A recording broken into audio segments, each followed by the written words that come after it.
Hello, my friends. Welcome to my corner. Many years ago, I discovered a little novel that made a very good impression on me, Barabbas by Pär Lagerkvist.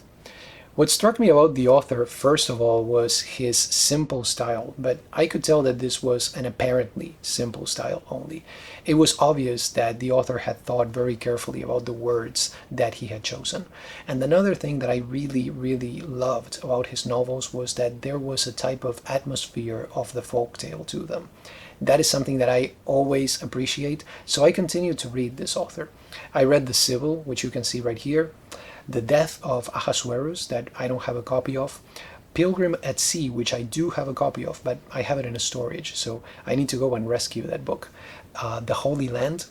These four novels that I have just mentioned make up a type of tetralogy, but even if you ask some people, they'll tell you that Barabbas is part of that cycle, so that would be a 5 novel cycle. It really depends on who you ask. And I also read Herod and Mariamne, which you can also see right here. I have 2 books by Lagerkvist that I have not read, The Dwarf, which is one of his most famous ones, and the collection of short stories, The Eternal Smile. But when it came to making a video about him, I thought to myself I would rather revisit Barabbas because I liked that novel so much. And I also realized that we are now in the season of Lent, so that makes it a very appropriate read for this time of the year. Let me tell you a little bit about Pär Lagerkvist. He began as a poet, but he wrote plays, he wrote novels, of course, and he also wrote very good short stories. If you look at his work at first, you can find quite a bit of pessimism, which is not surprising when you consider that World War I had just happened. He was also going through some personal issues. He had a fear of death, for example. That is something that you can see very clearly in Barabbas. But in any case, from that initial pessimism, he eventually came to a type of humanism, and that is the perspective that he is primarily known for. He distanced himself from religion, but throughout his life and throughout his career, he was always interested in religious symbolism. Now, what he did with that symbolism was that he appropriated it. He, you could say, reinterpreted it and incorporated it into his works in a very personal way. It was with The Dwarf that he achieved fame in his country. This was a book that the critics really paid attention to, but worldwide it was really with Barabbas that he achieved his first bestseller. He was a member of the Swedish Academy, and in 1951 he was awarded the Nobel Prize in Literature, quote, for the artistic vigor and true independence of mind with which he endeavors in his poetry to find answers to the eternal questions confronting mankind. Even though the citation mentions his poetry in particular, this is something that you can really extend to the whole of his work, and especially the novels. So that's one of the reasons why I think it's good to explore these texts. About the novel, okay, let's look at Barabbas itself. This is a very short novel, but believe it or not, I am really saying this is not a novella, okay? When something is not a novella, I have no problem admitting that. 144 pages, 15 chapters. That's what we have right here.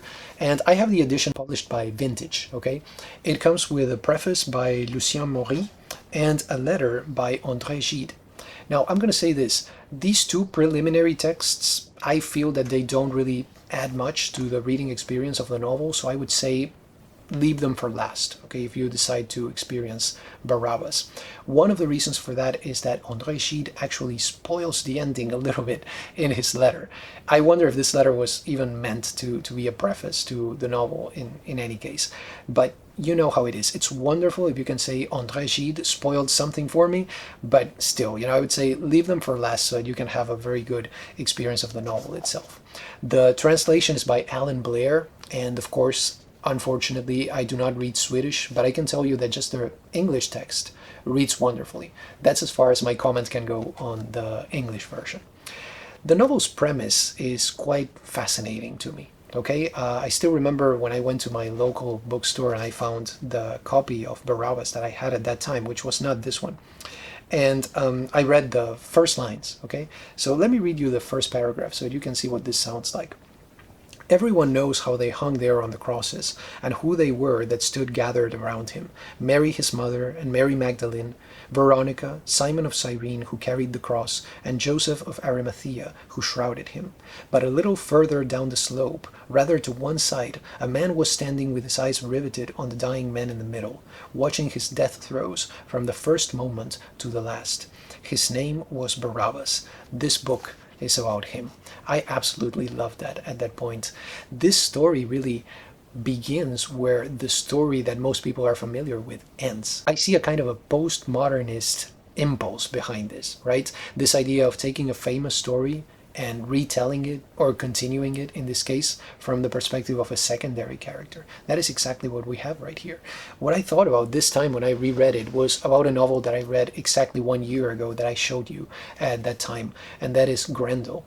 It's a very similar idea, right? Not exactly the same. In order to have something equivalent, we would have to have the story not from the perspective of Barabbas, but maybe from the perspective of Judas or something like that. But the idea behind them is very similar. So I thought of Grendel, I thought of Rosencrantz and Guildenstern Are Dead. This idea of taking the center of a story and shifting it. So it's a shifting focus, it's a decentered story, if you will. And I feel that in this way the original story is really enriched because we have an innovative approach, we have a new perspective, and that is something that always adds to a story.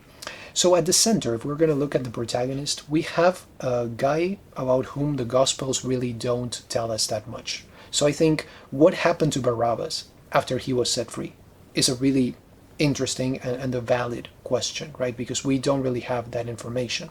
Now, in Lagerkvist's novel, he is a common criminal whose life changes completely after he is set free and he witnesses the crucifixion. It is really fascinating to me to look at how history, like main important events, affect ordinary people. And of course, there are no ordinary people, but you know what I'm saying right here.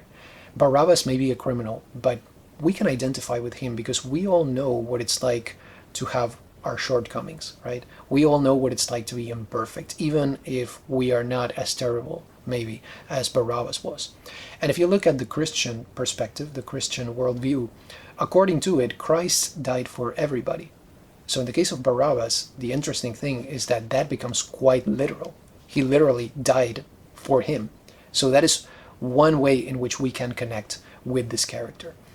As I read the novel, what kept coming to my mind was the concept of survivor guilt. Let me read you a definition or some ideas about that from Wikipedia right here so that we can connect it to the novel by Lagerkvist. So, survivor guilt is a mental condition that occurs when a person believes they have done something wrong by surviving a traumatic or tragic event when others did not. That is what I kept thinking about in the context of Barabbas.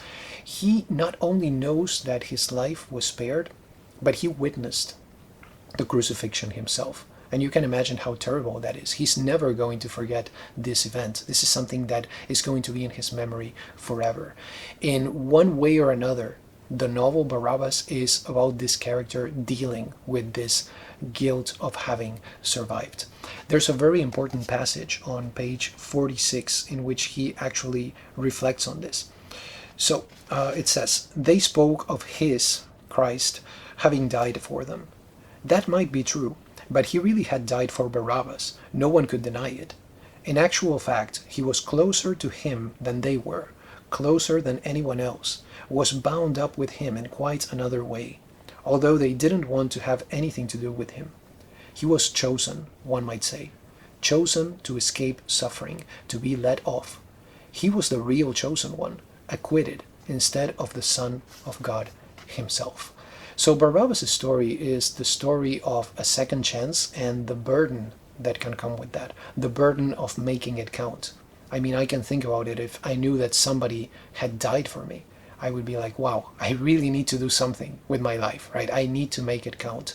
And that is exactly what Barabbas is experiencing in this novel. So the premise itself is not only a continuation of what happened after the crucifixion of Christ, it's really, really quite deep. Another thing that I think makes this novel great is the number of memorable situations that we can find in it. Now, many of these memorable situations and memorable characters are characters that already existed. They were well known, but they are approached once again from a different angle. And that is what makes this novel unique. It's about a unique perspective. I could use this novel to teach that idea or that concept of perspective, or to explore it more in depth.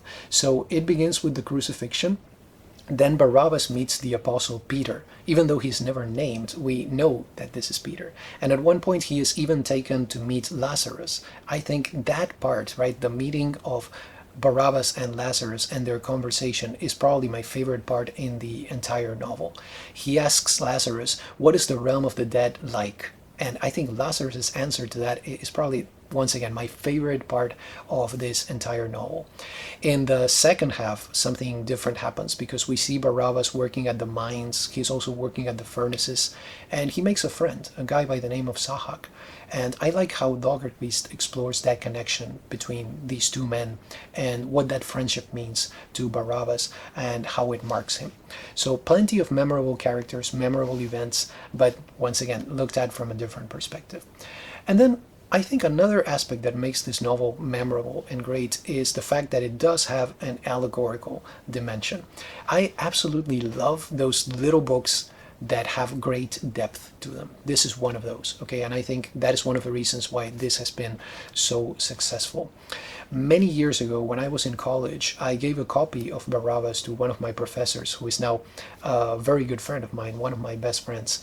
And when I asked him what he thought, he told me very interestingly that he read this novel as an allegory of existentialism and other philosophical currents that had arisen during the 20th century.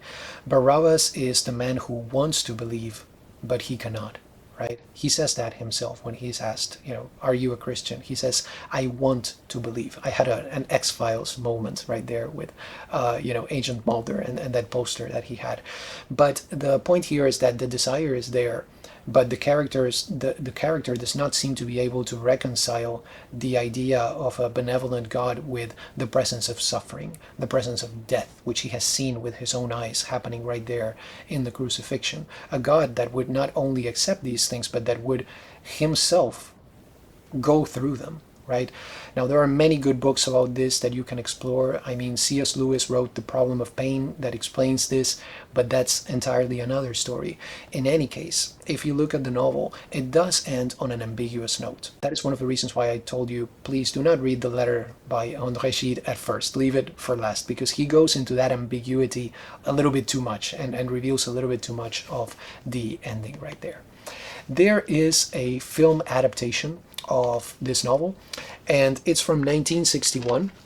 It was directed by Richard Fleischer, okay, the director of 20,000 Leagues Under the Sea, and also Soylent Green. Great movie. I really, really like that movie.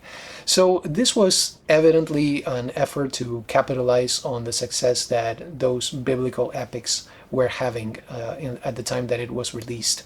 The epitome of those was, of course, Ben-Hur, right? So the film stars Anthony Quinn, Jack Palance in an early role, Ernest Borgnine is there also, Vittorio Gassman, and there are also very important roles by Silvana Mangano and Katy Jurado.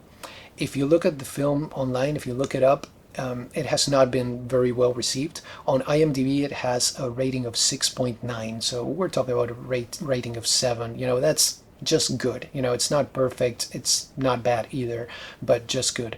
And I think obviously, one of the issues with the movie is that it is eclipsed by Ben-Hur and all of those other biblical epic films that were released at that time. It is really a good adaptation of the novel, but there are some changes to the story. Most of them are minor ones, but then you have also some very important changes. For example, there are whole sequences of Barabbas as a gladiator. He is trained as a gladiator and he fights other people. There's a scene with the chariots and the horses, so you can tell that the influence of Ben-Hur is right there. There was no need to add those sequences, but then if they had taken those out, the movie would have been 1 hour and a half long, which is perfect for me because I love short movies. But at the same time, it would not have been epic, and you needed the biblical movie to be epic back in those days. Another important change that they made in the movie that I was less happy about was the ending. Not because they changed the ending itself, but because it is less ambiguous than in the novel. And I think part of the novel's power is the fact that this is an ending that you can discuss, that is not entirely clear, and that you have to decide for yourself what it is that happens in that last moment. Really cool thing about the movie, you know, the darkness during the crucifixion when Christ died, they actually filmed that during a total solar eclipse. So I thought that was wonderful. They actually took the trouble to do that. They waited for the moment, you know, everything had to go perfect, and it did. You know, it's very well done, and you can tell, you can see this, and you're like, wow, it's an actual, you know, total eclipse like the one that is coming up on us soon. So I thought it was a very good movie. It's just that, you know, by that time, 1961, audiences were probably tired already of the biblical epics, and Ben-Hur had pretty much covered it already. So that's probably one of the issues right there. Bottom line, Barabbas is a delightful little gem. I think the story, the style, the characters, the ideas, everything is really excellent here. And I had loved it many years ago when I read it for the first time, and experiencing it again was even better, especially during this time of Lent. I think it really helps to read it during this time. It really provides much food for thought. It's one of those great works of historical fiction that transcend the time and the place in which they are set. That is what great historical fiction should do all the time, but sometimes that is not the case. So I believe that this needs to be said. I think that part of the power at work here is that, in a way, or in more ways than one, each one of us is Barabbas, right? As I said before, we know it, and we may not be exactly like him, but we know what it's like to be imperfect. So in many ways, this is a story about us, and maybe that explains why this novel has been so successful. So, do you have any questions, comments, recommendations, recipes? Those were my 2 cents on Barabbas by Pär Lagerkvist. I hope you enjoyed this video. Thank you so much for stopping by, and have a wonderful day.